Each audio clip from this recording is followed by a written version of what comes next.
So this is our first test car for 2025 and it's the Mitsubishi Triton. Today's video I'm going to be telling you what it's like on the road with its new 2.4 liter engine, what's the interior like, and most importantly, how does it stack up against the Amarok, the Isuzu, as well as the Hilux.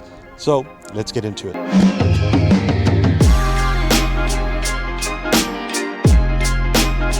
What's up guys, welcome back to the channel, and this is our first test car for 2025. It's the Mitsubishi Triton. This is the 2.4 liter GLS 4x4 and it's got quite a bit of updates, looking really good on the road, and it's been getting quite a bit of attention. From the front you'll notice it's got some daytime LED running lamps, and then you've got your LED headlamps with some fogs. You've got a skid plate at the bottom, Mitsubishi badging kind of embossed on that front grille, and then a little bit of vents in the front for that air to go into your engine to cool it down. You've got your Mitsubishi badging, and then quite a bit of chrome on this vehicle around here, around the front mirrors, as well as on the side of the vehicle. Not really a fan of the chrome, but does play on, on the design of this vehicle, and I do think it looks quite nice, and certainly a lot of people have to agree with that because you can see them staring at the bakkie on the road, right? Does really come across a little bit aggressive, and I think it looks quite nice. All right guys, so under the bonnet you've got a brand new 2.4 liter turbo diesel engine. It's good for 135 kilowatts, 430 newton meters of torque, fully 4x4, so full 4x4 capability. It's mated to a 6-speed automatic transmission and it drives really well. Nice, great, robust engine, and really great on the road. Power delivery was quite nice as well, and seems like it's got quite a bit of power. It delivers it quite nicely as well, and I'll talk to you guys more about that when we're on the road. All right, so this one's got 18-inch rims wrapped in these Yoko tires, and they're finished in this graphite gray. They look quite nice with this body color. You've got a lot of chrome on this vehicle, including the handles and the mirrors, and then you've got this non-slip side sill. Good access for the kids and getting in and out of the bakkie. You've got some roll bar here, which is aluminium, and then you've got these nice rear tail lamps with this massive rear bumper. This one's got some PDCs on them. You've got your Mitsubishi badging. You've also got a rear brake light here. Your rear cover, or your bin cover, is just top, so it's manual. And then this one is operated by gas strut, so easy to get in and out. But there's no real 12-volt sockets or anything on the inside, neither is there any lights on this one. But let's take a drive and I'll tell you guys a little bit more about the Mitsubishi Triton and what it's like on the road, as well as the interior. Don't forget to like and subscribe to the channel if you're enjoying our videos. And most importantly, don't forget that Auto Advisor is a technology company in the automotive industry that's focused on getting our customers the best price on their next new car. All you got to do is head over to autoadvisor.co.za, inquire on any vehicle that you're interested in purchasing, and somebody from our team will get in touch with you, go out and negotiate on your behalf to get you the most competitive price on your next new car. And you can safely sit back at home and relax, knowing that our team is trying to get you the best deal from our national footprint of dealers across the country.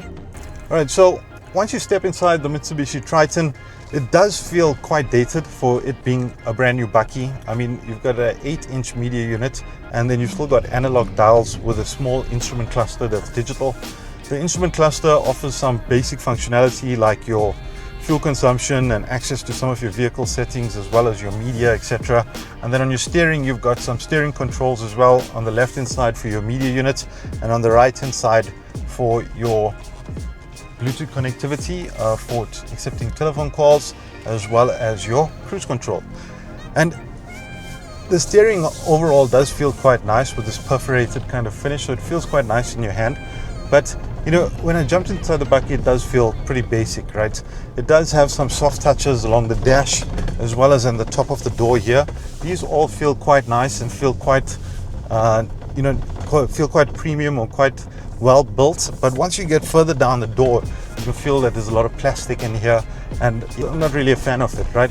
You've also got this carbon fiber finish here around your door on driver's side and passenger side, and a lot of piano black finishes. I don't know, man. I just feel like at a 2024 or 2025 bakkie, however you want to look at it, I would have expected a little bit more in terms of like from a technology point of view. But if you can get around that, I don't think there's too much that you'd be complaining about, and I'll get to a little bit more about what I do like just now, right? You've got obviously your aircon controls, and then you've got one type C, one type A in the front with a 12-volt socket, start stop button, as well as wireless charging.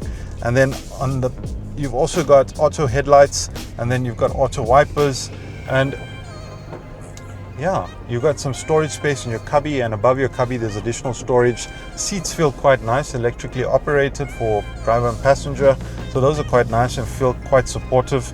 You've got hill descent control, obviously full 4x4 capability, and this one's got 2 high, 4 high, 4 high LC and 4 LLC.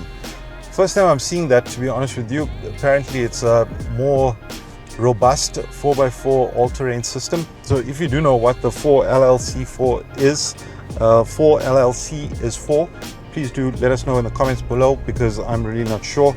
You get a couple of drive modes, which is eco, normal, and then gravel and snow. And then you've obviously got your hill descent control with a rear diff lock.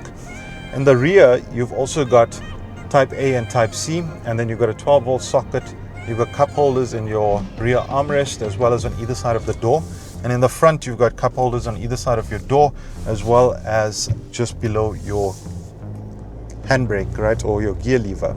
You've also got some storage in here in your armrest, and you've got one-touch windows only for the driver. No other none of the passengers have one-touch, so it's all fully manual. You've got to open and close fully the whole way through. You've got central locking, and this one's got Bluetooth, Apple CarPlay, Android Auto. You've got reverse parking camera, PDCs all around. There is no adaptive cruise control or anything of that sort on this vehicle. You do get cruise control though, which is a little bit disappointing being the latest model.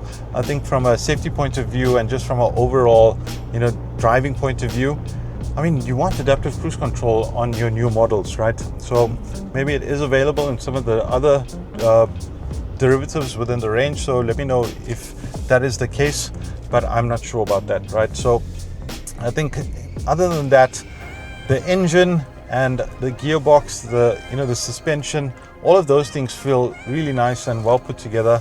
Bucky does drive quite nicely, really comfortable on the road, and I think the engine does perform quite well, right? It's 2.4 liter, never felt underpowered or anything of that sort. Got 135 kilowatts, 413 newton meters. It was able to put down and deliver that power quite seamlessly.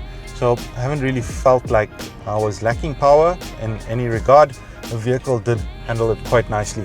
And then this gearbox also quite nice, quite smooth, easy, smooth changes. And the suspension also quite nice as well, gobbling up those bumps, and when I went on a little bit of dirt, they also perform quite well. So I think from that perspective, I enjoy what's fitted on the vehicle, but from a technological standpoint, I think it is lacking a little bit. All right, so from a safety point of view, the Mitsubishi Triton does get a 5-star NCAP rating, so that should give you peace of mind. Plenty of airbags. You've got traction control, cruise control, rear cameras, PDC, and a whole host of safety features. It's just the driver aids that are not available on this model. And if those driver aids are available in some of the other Triton models, I'm not sure. If you know, let me know in the comments below. But I think overall, from a safety point of view, you don't really have too much to be concerned about. All right, so let's just talk about pricing and competitors, as well as the warranty and all that stuff. You can get into the range for the Triton at about $679. This one is $759, and it comes with a 5-year 90,000 kilometer service plan, as well as a 5-year unlimited mileage warranty. Now, obviously, it's competing directly with the Hilux, the Isuzu, as well as the Amarok, right? The Amarok Life and the Hilux Raider can go in for about between $750 and $850. So pricing is more or less on point with the competition. I do think that the Amarok, from a technological point of view, it does look far more technologically advanced with those big screens and all that stuff. So I think that's where my money will go, to be quite honest with you. And then obviously you've got the Hilux, the Raider, 2.8 GD6, full 4x4 capability. That one's a little bit over 800 grand. And obviously you got Toyota reliability, resale value, but you've also got the high risk factor, right? With the Hilux being one of those vehicles in the country. The Isuzu X-Rider, I think that's more or less in line with this one. You know, the interior also feeling a little bit dated and stuff. I'll link up to those videos here so you guys can check them out. We have driven the X-Rider, we've driven the Hilux, not the Raider, but we've also driven the Amarok, not the Life, but I think we've driven some of the other models. So I'll check for those videos and I'll link up for you guys to check them out. Make sure you go and take those buckies for a drive as well, right? Because really that's what you're competing with. You want to make sure that you are getting the best bang for buck, and also you want to make sure that you're getting something that you're completely comfortable with, right? So I'll link up to those videos, check them out. Let me know in the comments below, which one are you taking if it was your money, and what would you be spending your money on? Is it the Triton, the Amarok, the Hilux, or is it the X-Rider? And I think that's it from me, guys. Thanks for watching another video, and I will catch you guys on the flip side. Peace.